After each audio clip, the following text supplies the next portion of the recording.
నేను ఇలా స్ట్రైట్గా మాట్లాడుతున్నానని మీకేమి నొప్పి పుట్టినా మీరేం ఫీల్ కావద్దు. ఫీల్ అయినా ఐ డోంట్ కేర్. దేవునికి స్తోత్రం. ఎందుకంటే చెప్పాలి కదా, చెప్పబోతే మరి మీ మొఖాలు పగులుతుంటే మళ్ళీ మేమే ప్రార్థన చేయాలి. అందుకని చెప్తున్నాను నేను. అన్నా నేనేం పాపం చేయలేదన్నా, నేను ఎవరికి ఏం చేయలేదన్నా, నాకెందుకో ఇలా అవుతుంది అంటారు కొంతమంది. మనిషి మనసు ఎంత నీచమైందో చెప్తా వినండి.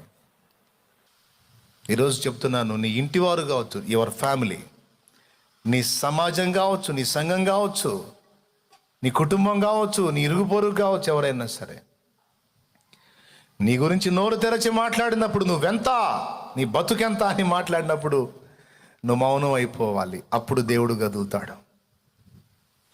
ఎంత నీ బతుకు, అసలు నువ్వు ఎంత అని నోరు తెరిచినప్పుడు మౌనం అయిపోవాలి. నువ్వెంతో దేవుడు చెప్పనివ్వు, నువ్వేంటో దేవుడు మాట్లాడనివ్వు. దేవునికి స్తోత్రం కలుగునుగాక. హల్లెలూయా. వాళ్ళు సణుగుతూ ఉంటే మోషే మౌనం అయిపోయాడు, ఓర్చుకున్నాడు, ఓపిక పట్టాడు. దేవుడు చెప్పాడు సాక్ష్యం. మోషేని అడుగుతారు ఎందుకు? నన్ను అడగండి, నేను చెబుతా. మీరెక్కడా, మోషే ఎక్కడా? మీలాంటోడా మోషే?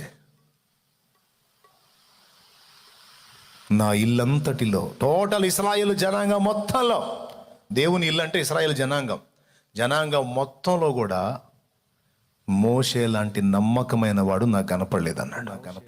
అమ్మో, ఎంత గొప్ప సాక్ష్యమో చూడు, ఎంత గొప్ప స్టేట్మెంటో చూడేది. మోషే చేసింది మనం నేర్చుకోవాలి. దేవునికి స్తోత్రం కలుగును గాక. చెప్పు, గట్టిగా చెప్పు, స్తోత్రం చెప్పు. సణిగేవాడిని సణగని, గొనిగేవాడిని గొనగని, అన్యాయం చేసేవాడిని చెయ్యని, నిందించేవాడిని నిందించని, ఎగతాళి మాటలు మాట్లాడేవాడిని మాట్లాడని, ద్వేషాన్ని వెళ్ళగక్కేవాడిని వెళ్ళగక్కని, కొండాలు ప్రచారం చేసేవాడిని చెయ్యని, తృణీకరించేవాడిని తృణీకరించని. తగ్గించుకో, ఓర్చుకో, మౌనం వహించు. దీనంగా దేవునికి వెళ్ళి చూడు.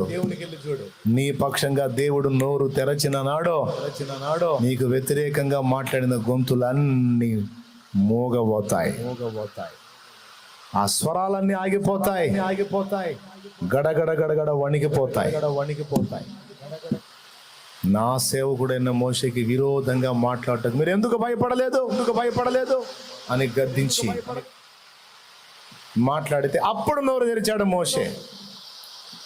వాళ్ళు తనకు విరోధంగా మాట్లాడినప్పుడు నోరు తెరవలేదు, కానీ వాళ్ళకు విరోధంగా దేవుడు లేచినప్పుడు మాత్రం మోషే నోరు తెరిచాడు. అయ్యా స్తోత్రం చెప్పు.